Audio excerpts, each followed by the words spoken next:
Bonjour. Aujourd'hui, on se penche sur un concept qui nous entoure littéralement, mais qu'on a parfois du mal à saisir. La pression, Oui, c'est partout, mais c'est un peu abstrait parfois. exactement. Et pour nous aider, on s'appuie sur des extraits d'un module de physique qui, justement, est fait pour démystifier tout ça. Bonne base alors. Notre but, aller plus loin que la définition du dico, quoi. Essayer de comprendre comment une même force peut avoir des effets complètement différents. Hmm. Et pourquoi l'air, qui a l'air si léger, peut exercer une force énorme? On va voir aussi comment la nature et la technologie jouent avec ça de façon assez surprenante. C'est vrai qu'il y a plein d'applications. D'ailleurs, pour démarrer, petite énigme tirée des sources. Imaginez, à traverser un marécage, mais porté par quelqu'un. Pour s'enfoncer le moins possible, qui on choisit? Sylvie, 65 kilos, pointure 34. D'accord. Ou Enzo, plus costaud, 80 kilos, mais qui chose du 45. Ah, intéressant. L'intuition peut jouer des tours, là. C'est ça, on y reviendra. Allez, on plonge dans cette exploration. C'est parti. Commençons par du concret, la pression des solides. L'exemple donné est simple, quelqu'un qui marche dans la neige. Normalement, hop, on s'enfonce un peu. Logique. Oui, tout à fait. Et cet enfoncement, il va dépendre de comment on appuie sur la neige. Si cette personne, par exemple, porte un enfant, Son poids total augmente. exactement, la force qu'elle exerce vers le bas, ce qu'on appelle la force pressante, est plus grande. Et donc, elle s'enfonce plus. L'expérience le montre bien. D'accord, plus de force, ça enfonce plus. Facile. Mais alors, troisième cas, la même personne, sans l'enfant, mais elle met des skis. Et là, quasiment plus d'enfoncement. Hmm. Pourtant, le poids est le même que quand elle marchait sans enfant, non? Qu'est-ce qui change? Voilà, c'est le deuxième facteur important, la surface. La surface sur laquelle cette force s'applique. Ah, Les skis, ils répartissent le poids de la personne sur une aire de contact beaucoup, beaucoup plus grande. Donc, même si la force pressante est la même, comme elle est appliquée sur une plus grande surface, l'effet, l'enfoncement, il est vachement réduit. c'est fou comme un même poids peut avoir des résultats si différents. Les sources, elles proposent des expériences pour mesurer ça avec des briques sur de la farine. Oui, pour quantifier. D'abord, on garde la même surface une brique à plat, ça fait 242 cm², et on augmente la force en ajoutant des briques. Une brique, c'est 2 kg, donc environ 20 newtons de force, C'est ça. et ça enfonce la farine de 3 mm. Exact. Et si on met deux briques, donc on double la force, 4 kg, 40 newtons, L'enfoncement double aussi, 6 mm, pile poil. 6 mm, et avec 3 briques, 6 kg, 60 newtons, on passe à 9 mm. La relation est très claire. L'effet, ici l'enfoncement, est proportionnel à la force pressante qu'on applique. Logique. Et après, on fait l'inverse. On garde la même force, une seule brique, 2 kg, mais on change la surface. À plat 242 cm², on a nos 3 mm. Oui. Si on la met sur le côté, la surface est plus petite, 154 cm², et là, paf, ça s'enfonce de 5 mm. Et sur la tranche, surface mini, 77 cm², ça s'enfonce de 9 mm. Là, on voit bien la relation inverse. Pour une force identique, plus la surface de contact est petite, plus l'effet est marqué. Et tout ça, ça nous mène directement à la définition physique de la pression. La fameuse formule P égale F. La fameuse formule. La pression, P, c'est le rapport entre l'intensité de la force pressante, F, qui agit perpendiculairement à la surface, et l'air, S, de cette surface. P égale Fs. P égale Fs. Ça a l'air simple, mais ça résume tout ce qu'on vient de voir. La pression, en gros, ça mesure l'efficacité d'une force sur une surface donnée. C'est exactement ça. C'est la grandeur physique qui rend compte de cet effet. Et son unité, dans le système international, c'est le pascal, pas. Pascal, d'accord. Un pascal, c'est la pression d'une force de 1 newton sur une surface de 1 mètre carré. C'est une unité assez petite en fait. Donc on utilise souvent des multiples, comme l'hectopascal. Ok. Donc, ce qu'il faut retenir, c'est pas juste la formule, c'est ce que ça veut dire. La pression, elle augmente si on pousse plus fort, F augmente, ou si on concentre la force sur une petite surface, S diminue. Tout à fait. C'est pour ça qu'un talon aiguille peut abîmer un parquet, alors qu'un pied d'éléphant, non, même s'il est bien plus lourd. C'est une excellente image, oui. La pression sous le talon aiguille est gigantesque parce que la surface S est minuscule. Bon, ça c'était pour les solides. Mais l'air alors, l'air autour de nous, on n'a pas l'impression qu'il appuie si fort. Et pourtant on parle de pression atmosphérique. Comment on la voit cette pression? Il y a une expérience toute simple et assez bluffante pour ça. C'est celle du verre d'eau rempli à ras-bord. On met un carton rigide dessus, Ah oui, je la connais. on retourne le tout en tenant le carton, et puis, doucement, on enlève la main. Et ça tient. Le carton reste collé, l'eau ne tombe pas. C'est toujours un petit miracle à voir. Mais pourquoi au fait? C'est pas de la magie, j'imagine. Non, non, non, pas du tout. C'est la pression atmosphérique en action, tout simplement. L'air qui est autour du verre, il exerce une force pressante sur toute la surface extérieure du carton. Et cette force, elle est dirigée vers le haut. Ah, Et elle est assez forte pour compenser le poids de l'eau qui lui pousse le carton vers le bas. Donc l'air, même s'il est invisible, il exerce bien une pression réelle, tangible. incroyable! Juste l'air ambiant qui retient l'eau. Et on voit ça ailleurs, cette pression invisible? Oh oui, tout le temps. Quand on boit avec une paille, par exemple, qu'est-ce qu'on fait? On aspire l'air dans la paille. On crée un vide. Pas un vide complet, mais on diminue fortement la pression dans la paille. Du coup, c'est la pression atmosphérique à l'extérieur qui appuie sur la surface du liquide dans le verre qui va pousser ce liquide à monter dans la paille. Ah mais oui, c'est la pression extérieure qui fait le boulot. J'y avais jamais pensé comme ça. C'est ça. Un autre exemple classique, la canette vide qu'on écrase. Tu chauffes un peu d'eau dedans, la vapeur chasse une partie de l'air, puis tu la refroidis très vite, hop, dans l'eau froide. Et elle s'écrase toute seule. Voilà. La vapeur se condense, la pression à l'intérieur chute brutalement, mais la pression atmosphérique dehors, elle, n'a pas changé. Et c'est elle qui écrase la canette. Il y a aussi l'œuf dur qu'on fait aspirer dans une bouteille, les ventouses. Les ventouses, bien sûr. Elles tiennent grâce à la différence de pression entre l'air extérieur et le quasi-vide qu'on crée dessous. D'accord, ok. Donc cette pression de l'air, elle est bien là, et elle est forte. Mais d'où elle vient? L'air, ça semble si léger. Léger, oui, mais pas sans masse. Les sources nous disent qu'un litre d'air, dans des conditions normales, ça pèse environ 1,2 g. C'est pas énorme, c'est vrai. 1,2 g par litre. Mais prends un mètre cube d'air. Ça fait 1000 litres, donc ça fait déjà plus d'1 kilo, environ 1,2 kg d'air. Ah oui, 1 kilo par mètre cube. Et l'atmosphère, elle est immense. Exactement. La couche d'air où on vit, la troposphère, elle fait en gros 10 km d'épaisseur au-dessus de nos têtes. Alors imagine une colonne d'air. Sa base fait 1 mètre carré au niveau de la mer. Et elle monte jusqu'en haut de l'atmosphère. D'accord. Même si l'air est de moins en moins dense en altitude, la masse totale d'air dans cette colonne est considérable. Les sources l'estiment à environ 10 000 kg. 10 tonnes d'air au-dessus de chaque mètre carré au sol. Oui, oui, c'est ça l'ordre de grandeur. C'est énorme. C'est fou. Et cette masse, eh bien, elle a un poids. C'est la force exercée par la gravité vers le bas. Si on prend une valeur simple pour G, l'accélération de la pesanteur, disons 10 newtons kilo. Le poids, c'est masse fois G. Voilà.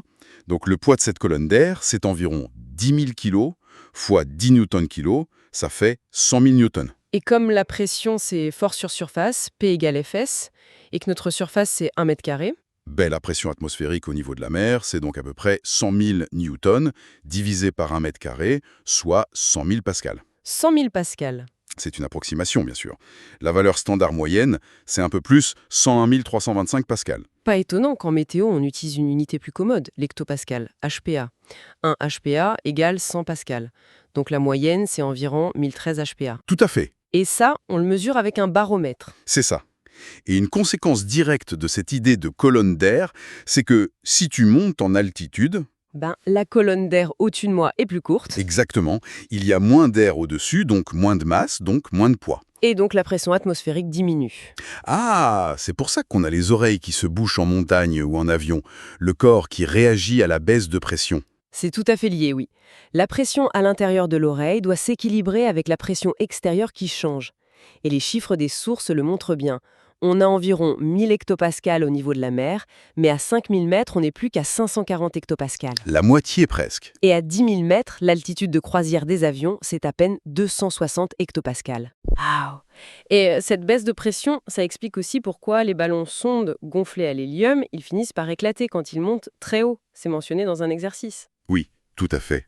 En montant, la pression de l'air extérieur diminue, mais la pression du gaz à l'intérieur du ballon, elle, au début, elle ne change pas. Donc ça pousse de l'intérieur. Exactement.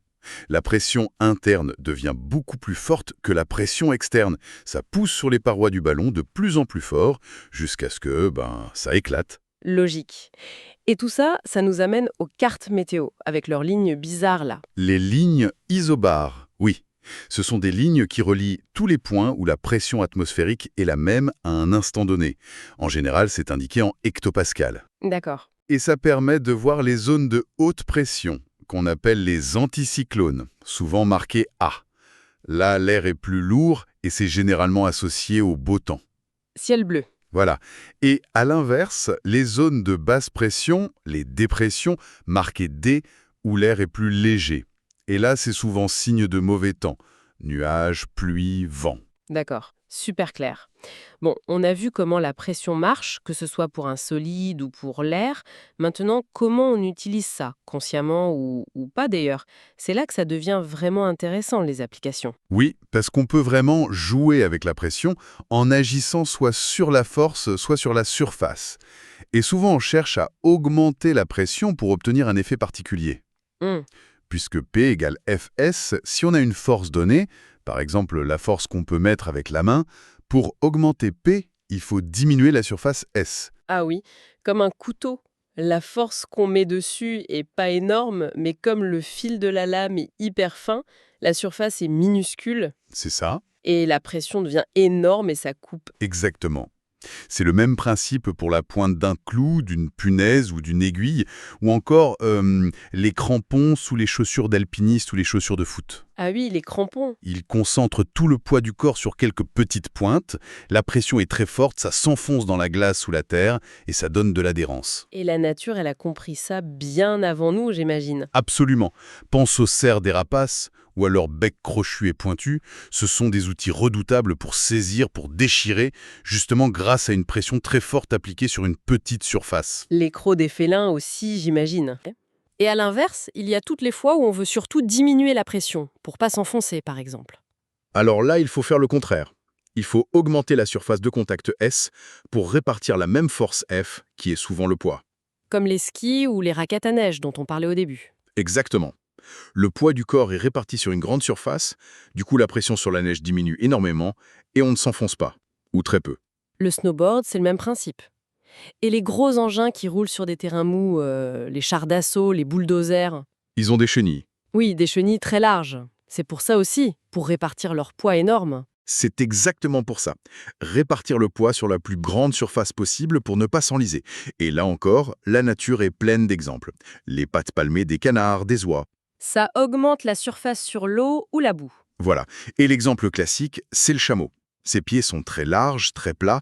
C'est parfait pour marcher sur le sable mou du désert sans s'enfoncer, comme nous on le ferait. Ce qui nous ramène pile à notre énigme du début, Mais oui. le marécage. On prend Sylvie, 65 kg, pointure 34, ou Enzo, 80 kg, pointure 45. L'intuition disait Sylvie, la plus légère. Mais maintenant, Bah oui, maintenant on sait qu'il faut se méfier de l'intuition avec la pression. Il faut calculer P égale Fs pour les deux. alors, la force F, c'est le poids. Environ 650 newtons pour Sylvie, 65 kg x 10, et 800 newtons pour Enzo, 80 kg x 10. C'est ça. Pour la surface S, c'est plus compliqué à mesurer précisément, mais les sources donnent une approximation basée sur la pointure. Pour Sylvie, pointure 34, ça ferait environ 145 cm², soit 0,01450 m². D'accord. Et pour Enzo, pointure 45, ça serait plutôt 189 cm², donc 0,019 m². Ok, alors les calculs. Qui est la pression la plus faible? Voyons voir. Pour Sylvie, P égale 650 newtons divisé par 0,01450 m².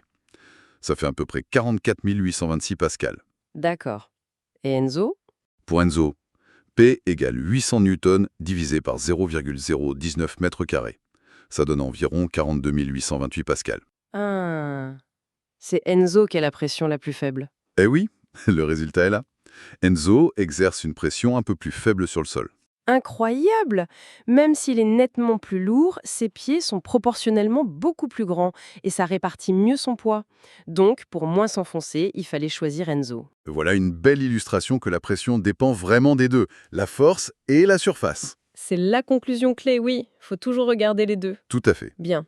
Alors, si on récapitule un peu tout ce parcours, on a vu que la pression, c'est ce rapport Fs, force sur surface. Mhm, C'est crucial. Ça explique l'enfoncement dans la neige, pourquoi un couteau coupe. mhm. On a aussi découvert la puissance cachée de l'air, la pression atmosphérique qui vient du poids de tout l'air au-dessus de nous. Une force énorme. Oui, une force considérable qui agit partout, et ça explique des trucs comme boire à la paille, les baromètres, les ventouses. Et enfin, comprendre la pression, ça permet de comprendre des choix techniques comme les skis ou les chenilles, et aussi d'admirer les adaptations de la nature, pattes larges, serres pointues. Bon, qu'est-ce que tout ça signifie au fond? Autour de nous. Des choses les plus simples, les plus quotidiennes, jusqu'aux phénomènes météo à grande échelle. Et pour une dernière petite réflexion, Oui. revenons à l'autre énigme du début. La feuille de journal posée à plat sur une table avec une règle, une latte glissée dessous. Pourquoi c'est si dur de soulever le journal juste en tapant un coup sec sur le bout de la latte qui dépasse? On a dit que c'était la pression atmosphérique qui plaquait le journal. Exactement. Mais est-ce qu'on réalise l'ampleur de cette force? L'explication donnée dans les sources, elle est frappante. Elle suggère que l'air au-dessus du journal exerce une force qui équivaut au poids d'environ 1 kg par centimètre carré de surface. 1 kilo par centimètre carré. C'est l'idée. Alors, pour une double page de journal qui fait, disons, 1500 cm², ça ferait une force totale équivalente à 1500 kg, soit 1,5 tonnes qui plaque le journal sur la table. 1 tonne et demie. Sur une feuille de journal. C'est vertigineux. Évidemment, c'est une image pour marquer les esprits. Le calcul précis est plus complexe, mais ça donne l'ordre de grandeur. La force totale de l'atmosphère est vraiment considérable. C'est fou. Et ça soulève une question, assez fascinante, je trouve. Si cette même pression atmosphérique s'exerce sur toute la surface de notre corps, on parle d'une force totale de, 10, 15 tonnes réparties sur notre peau. Comment ça se fait qu'on n'est pas écrasé, aplati comme la canette de tout à l'heure? Ah oui, c'est une excellente question. On ne la sent même pas, cette pression monstre. La réponse, elle est à l'intérieur de nous. Notre corps, il est plein de liquides, le sang, l'eau, des cellules, et de gaz, dans les poumons, les cavités. Et ces fluides internes, ils sont eux aussi sous pression. Une pression interne. Ouais. Et cette pression interne, elle pousse vers l'extérieur. Et elle contrebalance presque parfaitement la pression atmosphérique, qui, elle, pousse vers l'intérieur. C'est cet équilibre, finalement assez subtil, qui nous permet de vivre sans même réaliser qu'on supporte le poids de tout un océan d'air au-dessus de nos têtes. Un équilibre vital. Et complètement invisible. Encore une illustration de l'importance et de l'omniprésence de la pression. Et bien voilà qui conclut magnifiquement notre exploration de ce concept de pression en nous basant sur les sources qu'on avait. Merci de nous avoir suivis dans cette analyse.